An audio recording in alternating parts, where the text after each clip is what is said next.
So let me explain both of these in just a little bit more detail and offer some examples to help out.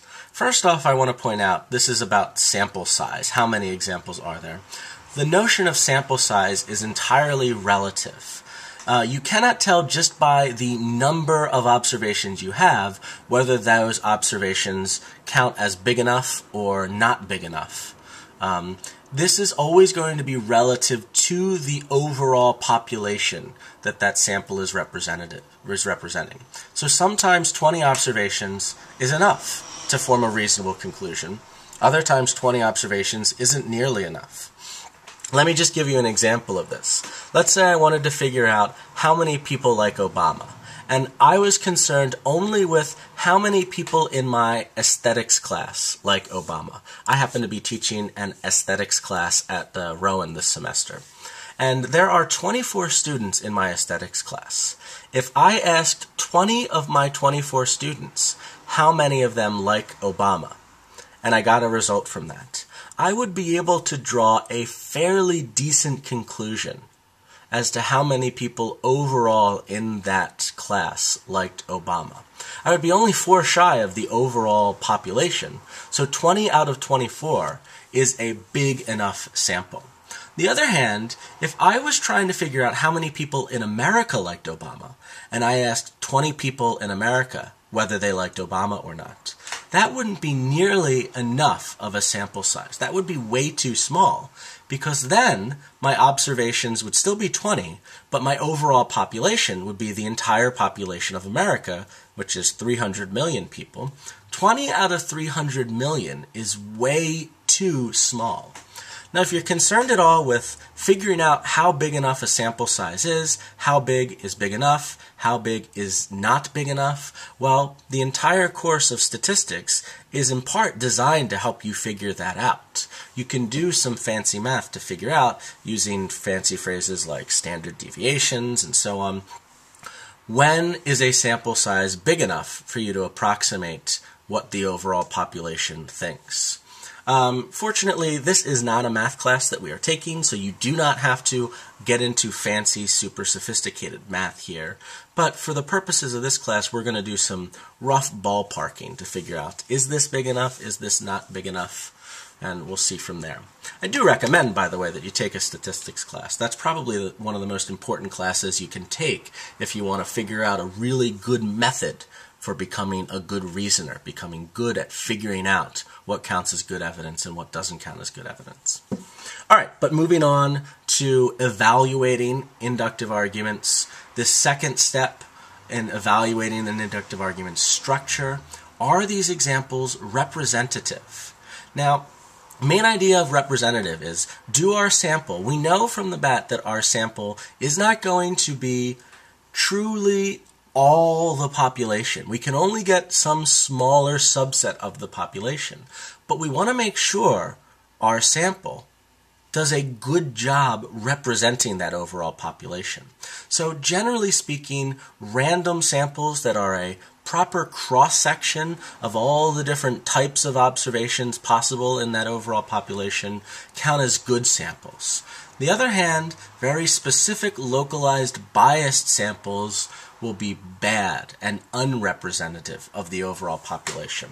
So for instance, if you were trying to figure out how many people in America like Obama, and you polled 4,000 white women who are above the age of 65 who live in Long Island, New York, and asked them what they think of President Obama, you would get pretty decent sample size, but you would not get a representative sample, because white women senior citizens living in Long Island are not a good cross-section of all the types of people who live in America.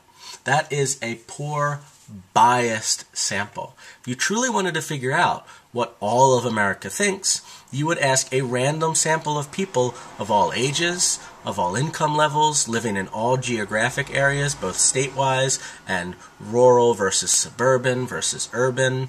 You would ask all genders, all races, all sorts of random cross-sections, making sure you got all the demographics hit. in a truly representative fashion. And that's the idea of what it means to be representative versus bias. Here's one more example to highlight this idea. Whenever I travel across the country and I tell people I'm from New Jersey, one of the first things they wind up asking me is, "Hey, you like Bon Jovi?" I happen to not be a fan of Bon Jovi, and I kind of think it's unfortunate that Bon Jovi is the representative of the state of New Jersey for some reason. But that's neither here nor there. Let's say I really just decided one day to set out and create a study that once and for all proved that that not everyone from New Jersey liked Bon Jovi.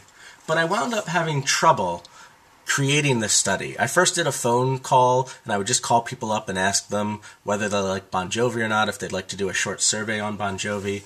And of course, everybody hung up because, I don't know about you, but I wouldn't answer a survey about Bon Jovi if someone randomly called me up. Then I tried handing out flyers on a street corner, and that didn't work out either. People would see the little flyer survey. It would look like they have to fill out information, then they just throw it out. So I was really struggling to figure out how I could do this study. And it suddenly hit me. I would go to a Bon Jovi concert that was happening in New Jersey.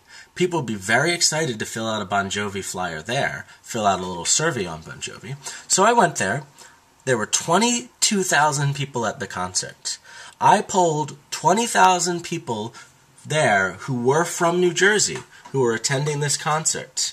And of those 20,000 people I polled, 19,900 of them said that they were Bon Jovi fans.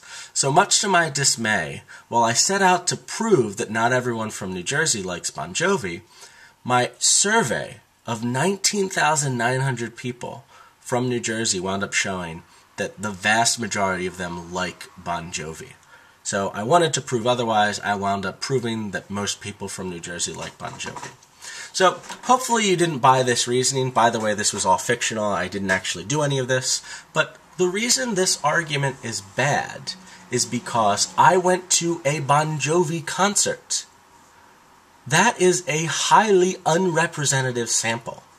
It is a bad idea when trying to figure out how many people from New Jersey like Bon Jovi to go to a place where people are predisposed to like Bon Jovi and ask those people and expect those people to be a good representation of the overall population. Again, if I were to really want to do a good study as to how many people in New Jersey like Bon Jovi, I would have to do a good random sample. Ask people of all ages, income levels, race, gender, education, all that stuff. Alright, so the same thing we want to do when evaluating the design argument's inductive version. For this particular argument, we want to ask whether that premise is true, whether the sample we have is big enough, whether those observations are big enough relative to the population those examples represent, and whether that sample is truly representative of that overall population. So what we're going to do in the next lecture is actually systematically evaluate both versions of this design argument, with a little help from David Hume, who is one of the most popular critics of the design argument. And that's the next section of the textbook, so I will see you on the next lecture.